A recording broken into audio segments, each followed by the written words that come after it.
ये तो सत्य है कि जो इस पृथ्वी पर जन्म लिया है उसका एक न एक दिन मृत्यु होना तय है। लेकिन आपके दिमाग में कभी न कभी यह प्रश्न जरूर आया होगा कि भगवान श्री राम ने भी इस पृथ्वी पर जन्म लिए थे तो उसका मृत्यु कैसे हुआ?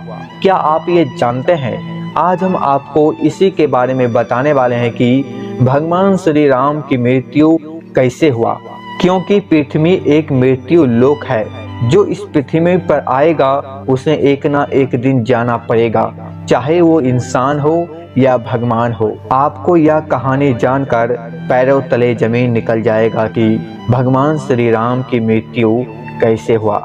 चलिए वीडियो को शुरू करते हैं, वीडियो पूरा जरूर देखिएगा। भगवान श्री राम को भला कौन नहीं जानता है। जब भी बात आती है रामायण की, प्रभु श्री राम की छवि हर इंसान के दिलो दिमाग में आ जाता है। श्री राम को विष्णु जी के 7वें अवतार के रूप में पूजा जाता है और पुराणों और शास्त्रों में भी उनकी महिमा का बखान होता है। त्रेता युग के पालनहारे प्रभु श्री राम को भक्त आज भी पूरे श्रद्धा भाव से पूजते हैं और उनकी भक्ति में लीन हो जाते हैं। प्रभु श्री राम के जीवन से जुड़ी कुछ ऐसी अनसुनी कहानियां आज मैं आपको बताऊंगा, तो दोस्तों यह वीडियो पूरा जरूर देखिएगा, क्योंकि बहुत सारे लोगों को ये पता नहीं है कि प्रभु श्री राम की मृत्यु कैसे हुआ और इसके पीछे दो कहानी बहुत प्रचलित है। चलिए आज मैं आपको दोनों कहानी के बारे में बताऊंगा। रामायण और अन्य पुराणों के मुताबिक प्रभु श्री राम का जन्म 5114 ईसा पूर्व हुआ था। प्रभु श्री राम अयोध्या के राजा दशरथ के बड़े बेटे थे।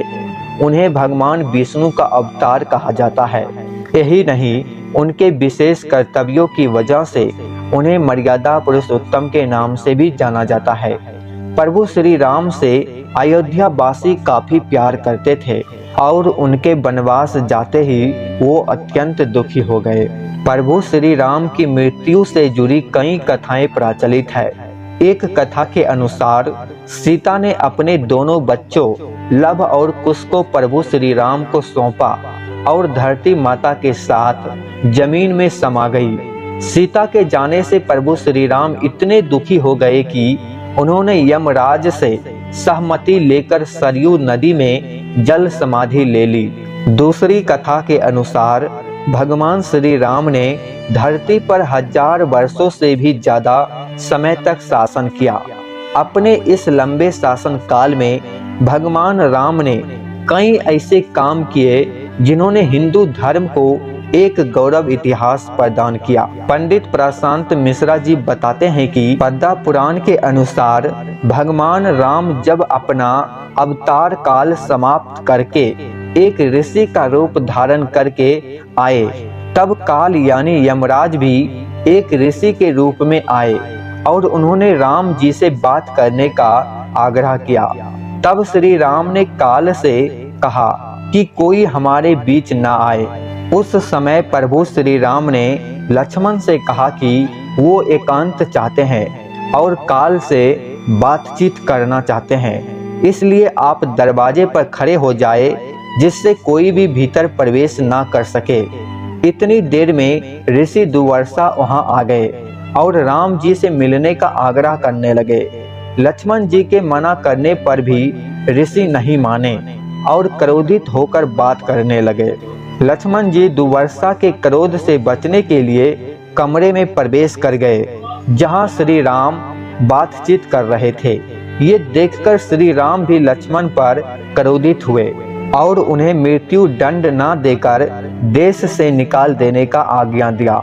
लक्ष्मण जी के लिए वह भी मृत्यु समान ही था, इसलिए वो सरयू नदी में समा गए और शेष नाग का रूप धारण कर लिया। भाई की जल समाधि से आहत होकर श्री राम ने भी जल समाधि का निर्णय लिया। वो सरयू नदी के अंदर गए और भगवान विष्णु का अवतार ले लिया। इस तरह श्री राम ने मानव शरीर त्याग दिए और बैकुंठ धाम चले गए।